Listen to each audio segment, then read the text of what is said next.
Dharma Jewel Platform. Sutra. Complied by his disciple Phard Hoi. Taisho Tripitaka 2008. Translated into English by Buddhist text. Translation Society.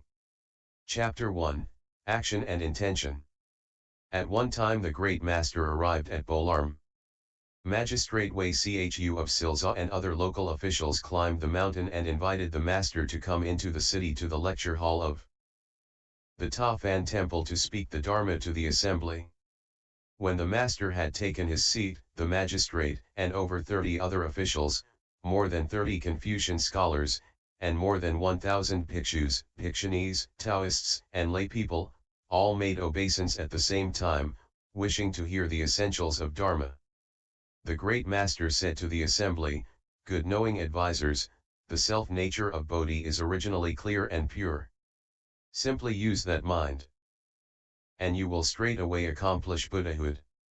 Good knowing advisors, listen while I tell you about the actions and intentions by which Whai-Nung obtained the Dharma."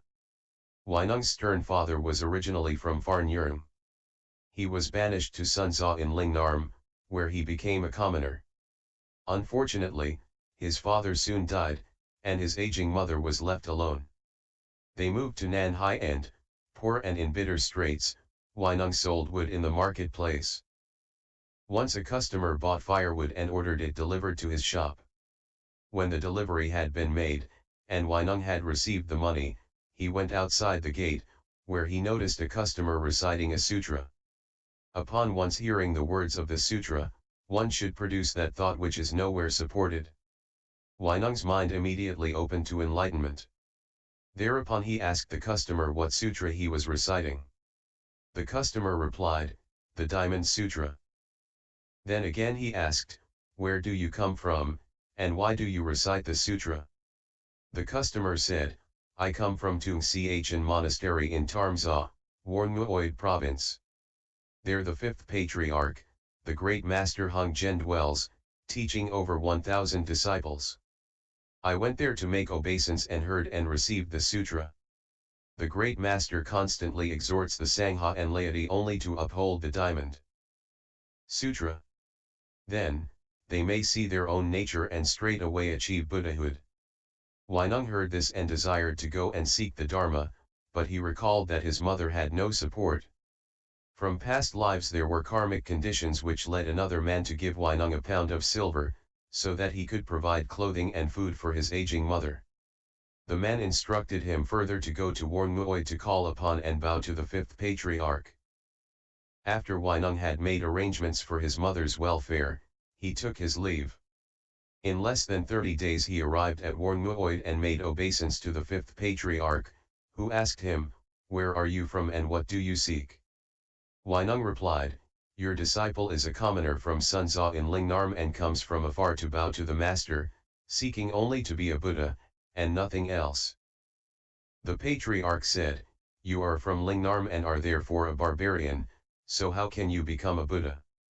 Whai-Nung said, "Although there are people from the north and people from the south, there is ultimately no north or south in the Buddha nature. The body of the barbarian and that of the high master are not the same, but what distinction is there in the Buddha nature?" The Fifth Patriarch wished to continue the conversation, but seeing his disciples gathering on all sides, he ordered his visitor to follow the group off to work. Whai-Nung said, "Whai-Nung informs the High Master that this disciple's mind constantly produces wisdom and is not separate from the self-nature. That, itself, is the field of blessing. It has not yet been decided what work the High Master will instruct me to do." The Fifth Patriarch said, "Barbarian, your faculties are too sharp. Do not speak further, but go to the back courtyard." Whai-Nung withdrew to the back courtyard where a cultivator ordered him to split firewood and thresh rice. More than 8 months had passed when the Patriarch one day suddenly saw Whai-Nung and said, "I think these views of yours can be of use but fear that evil people may harm you. For that reason I have not spoken with you. Did you understand the situation?" Whai-Nung replied, "Your disciple knew the master's intention and has stayed out of the front hall, so that others might not notice him." One day the patriarch summoned his disciples together and said, I have something to say to you. For people in the world, the matter of birth and death is a great one. All day long you seek fields of blessings only, you do not try to get out of the bitter sea of birth and death. If you are confused about your self-nature, how can blessings save you? Each of you go back and look into your own wisdom and use the prajna nature of your own original mind to compose a verse. Submit it to me so that I may look at it. If you understand the great meaning, the robe and dharma will be passed on to you and you will become the sixth patriarch. Hurry off. Do not delay. Thinking and considering is of no use in this matter. When seeing your own nature, it is necessary to see it at the very moment of speaking.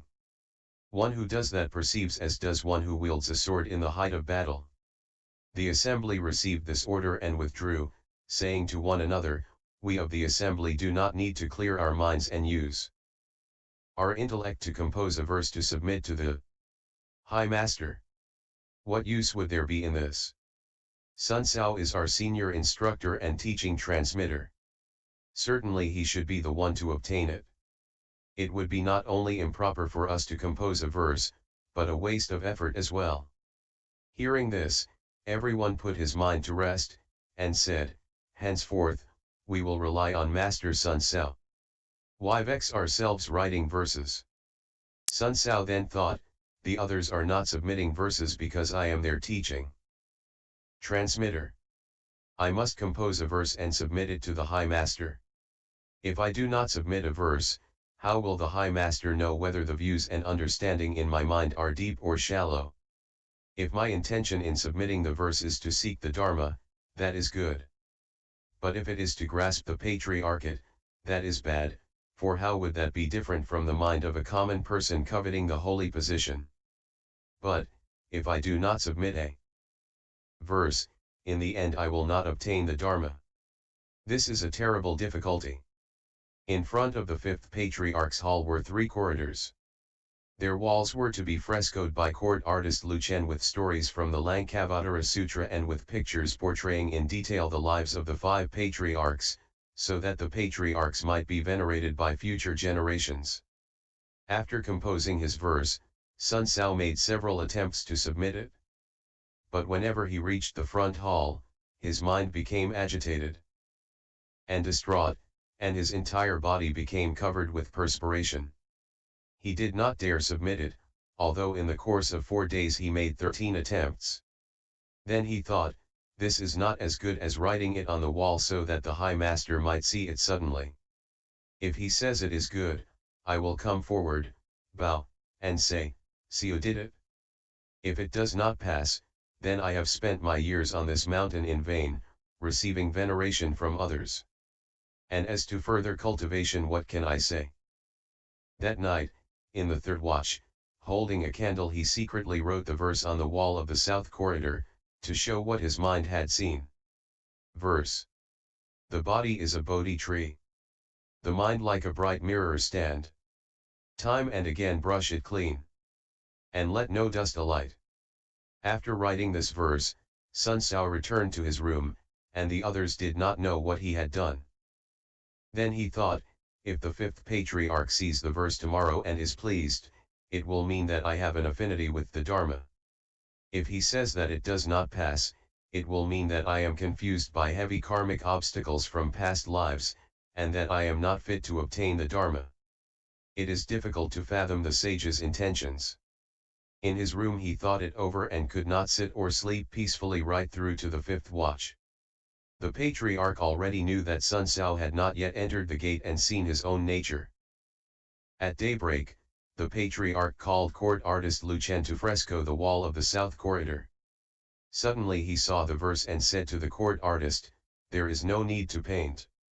I am sorry that you have been wearied by coming so far, but the Diamond Sutra says, whatever has marks is empty and false. Instead, leave this verse for people to recite and uphold. Those who cultivate in accordance with this verse will not fall into the evil destinies and will attain great merit. He then ordered the disciples to light incense and bow before it, and to recite it, thus enabling them to see their own nature. The disciples all recited it and exclaimed, "Excellent." At the third watch, the patriarch called Sun Sao into the hall and asked him, "Did you write this verse?" Sun Sao said, "Yes, in fact, Siu did it." He does not dare lay claim to the position of patriarch, but hopes the High Master will be compassionate and see whether or not this disciple has a little bit of wisdom. The patriarch said, "The verse which you wrote shows that you have not yet seen your original nature but are still outside the gate. With such views and understanding you may seek Supreme Bodhi, but in the end will not obtain it. Supreme Bodhi must be obtained at the very moment of speaking. In recognizing the original mind, at all times, in every thought, you yourself will see that the 10,000 dharmas are unblocked, in one truth is all truth and the 10,000 states are of themselves thus, as they are. The thusness of the mind, just that is true reality. If seen in this way, it is indeed the self-nature of Supreme Bodhi. Go and think it over for a day or two. Compose another verse and bring it to me to see. If you have been able to enter the gate, I will transmit the robe and dharma to you." Sun Sao made obeisance and left. Several days passed, but he was unable to compose a verse. His mind was agitated and confused and his thoughts and mood were uneasy. He was as if in a dream, whether walking or sitting down, he could not be happy. 2 days later, a young boy chanting that verse passed by the threshing room. Hearing it for the first time, Whai-Nung knew that the writer had not yet seen his original nature. Although he had not yet received a transmission of the teaching, he already understood its profound meaning. He asked the boy, "What verse are you reciting?" "Barbarian, you know nothing," replied the boy. "The great master has said that birth and death are a profound concern for people in the world." Desiring to transmit the robe and dharma, he ordered his disciples to compose verses and bring them to him to see. The person who has awakened to the profound meaning will inherit the robe and dharma and become the sixth patriarch. Our senior, Sun Sao, wrote this verse without marks on the wall of the south corridor. The great master ordered everyone to recite it, for to cultivate in accord with this verse is to avoid falling into the evil destinies and is of great merit. Whai-Nung said, "I, too, would like to recite it to create an affinity." Superior one, "I have been pounding rice here for over 8 months and have not yet been to the front hall. I hope that the superior one will lead me before the verse to pay homage." The boy then led him to the verse to bow.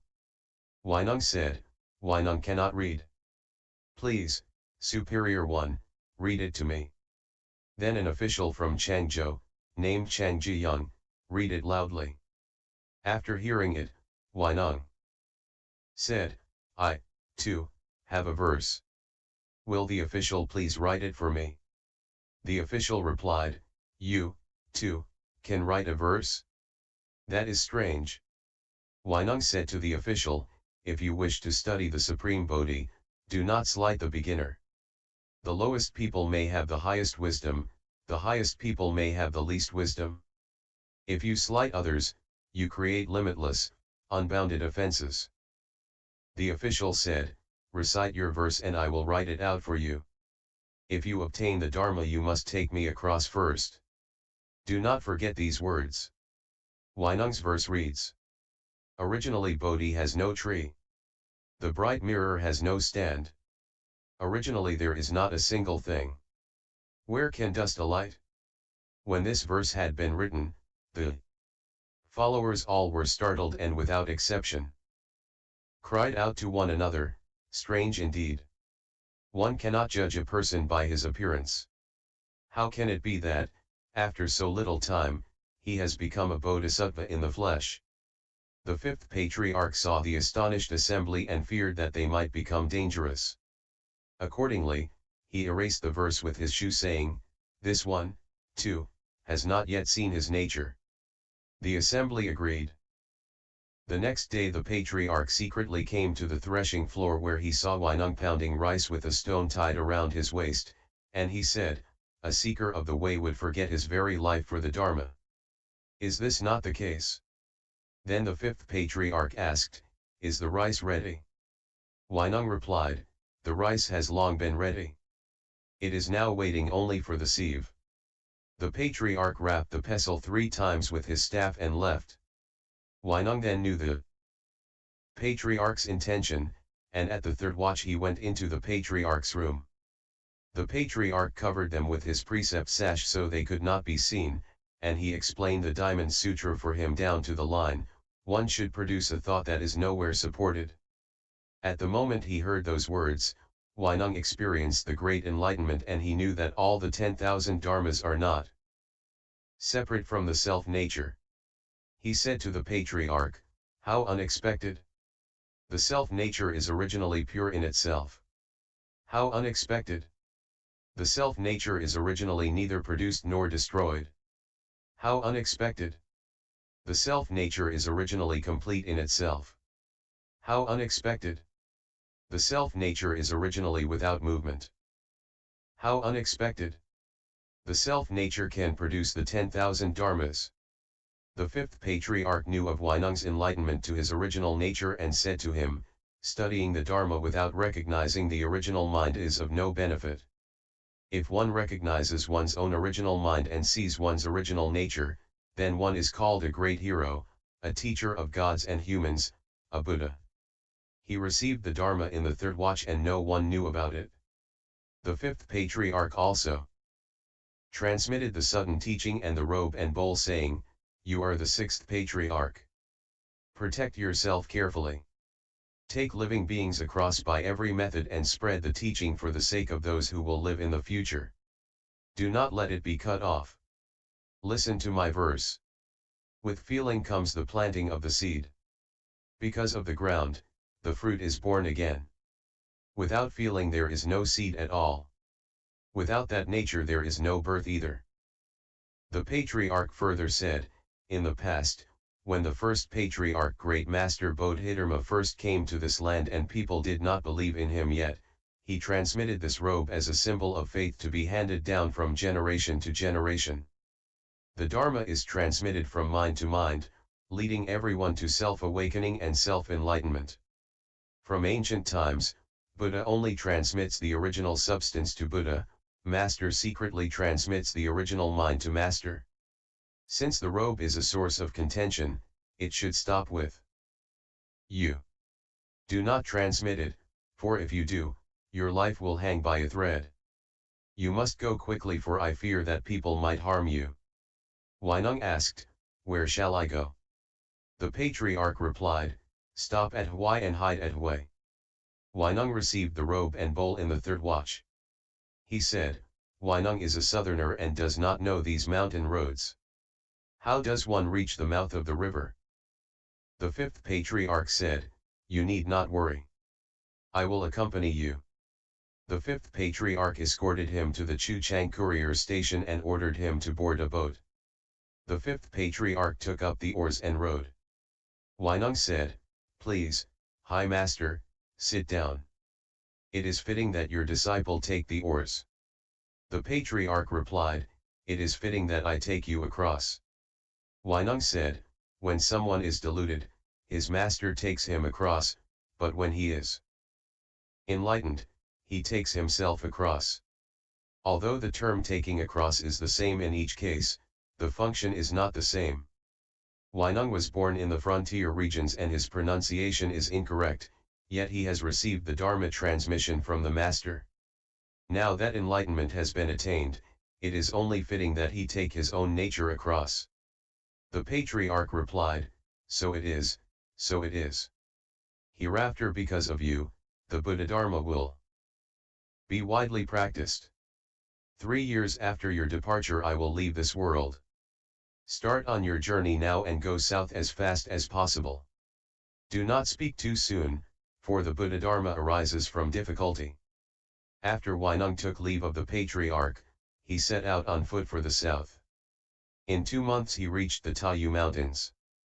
The fifth patriarch returned to the monastery, but for several days he did not enter the hall. The assembly was concerned and went to ask, "Has the master some slight illness or problem?" "There is no illness," came the reply, "but the robe and Dharma have already gone south."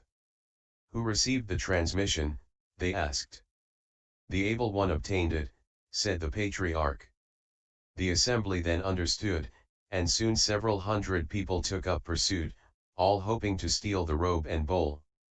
One bhikshu, Whai-Nung, a coarse-natured man whose lay name had been Chn, had formerly been a fourth-class military official.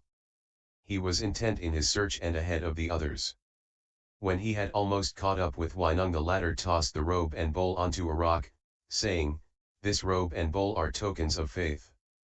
How can they be taken by force?" Whai-Nung then hid in a thicket. When Whai-Nung arrived, he tried to pick them up, but found he could not move them. He cried out, "Cultivator, cultivator, I have come for the Dharma, not for the robe." Whai-Nung then came out and sat cross-legged on a rock. Whai-Nung made obeisance and said, "I hope that the cultivator will teach the Dharma for my sake." Whai-Nung said, "Since you have come for the Dharma, you may put aside all conditions. Do not give rise to a single thought and I will teach it to you clearly." After a time, Whai-Nung said, "With no thoughts of good and with no thoughts of evil, at just this moment, what is superior one Whai-Nung's original face?" At these words, Whai-Nung was greatly enlightened. Whai-Nung asked further, "Apart from the secret speech and secret meanings just spoken, is there yet another secret meaning?" Whai-Nung said, "What has been spoken to you is not secret. If you turn the illumination inward, the secret is with you." Whai-Nung said, although Whai-Nung was at Whai-Nung, he had not yet awakened to his original face. Now that he has been favored with this instruction, he is like one who drinks water and knows for himself whether it is cold or warm. The cultivator is now Whai-Nung's master. "If you feel that way," said Whai-Nung, "then you and I have the same master, Whai-Nung. Protect yourself well." Whai-Nung asked further, "Where should I go now?" Whai-Nung said, "Stop at UN and dwell at Meng." Whai-Nung bowed and left. Reaching the foot of the mountain, he said to the pursuers, "Up above, there is only a rocky, trackless height. We must find another path." The pursuers all agreed. Afterwards, Whai-Nung changed his name to Tao Ming to avoid using Whai-Nung's first name. Whai-Nung arrived at Sokai where he was again pursued by men with evil intentions. To avoid difficulty, he went to Suhui and lived among hunters for 15 years, at times teaching Dharma to them in an appropriate manner. The hunters often told him to watch their nets, but whenever he saw beings who were still living, he released them. At mealtime he cooked vegetables in the pot alongside the meat. When he was questioned about it, he would answer, "I only eat vegetables alongside the meat." One day Whai-Nung thought, "The time has come to spread the Dharma. I cannot stay in hiding forever." Accordingly, he went to Fa Xing Monastery in Guangzhou where Dharma Master Yin Tsung was giving lectures on the Nirvana Sutra. At that time there were two bhikshus who were discussing the topic of the wind and a flag. One said, "The wind is moving." The other said, "The flag is moving." They argued incessantly. Whai-Nung stepped forward and said, "The wind is not moving, nor is the flag. Your minds, kind sirs, are moving." Everyone was startled. Dharma Master Yin Tsung invited him to take a seat of honor and sought to ask him about the hidden meaning. Seeing that Whai-Nung's exposition of the true principles was concise and to the point and not based on written words, Yin Tsung said, "The cultivator is certainly no ordinary man. I heard long ago that Whai-Nung's robe and bowl had come south. Cultivator, is it not you?" Whai-Nung said, "I dare not presume such a thing." Yin Tsung then made obeisance and requested that the transmitted robe and bowl be brought forth and shown to the assembly. He further asked, "How was Whai-Nung's doctrine transmitted?" "There was no transmission," replied Whai-Nung. "We merely discussed seeing the nature. There was no discussion of dhyana samadhi or liberation." Yin Tsung asked, "Why was there no discussion of dhyana samadhi or liberation?" Whai-Nung said, "These are dualistic dharmas. They are not the Buddha Dharma. The Buddha Dharma is a Dharma of non-dualism.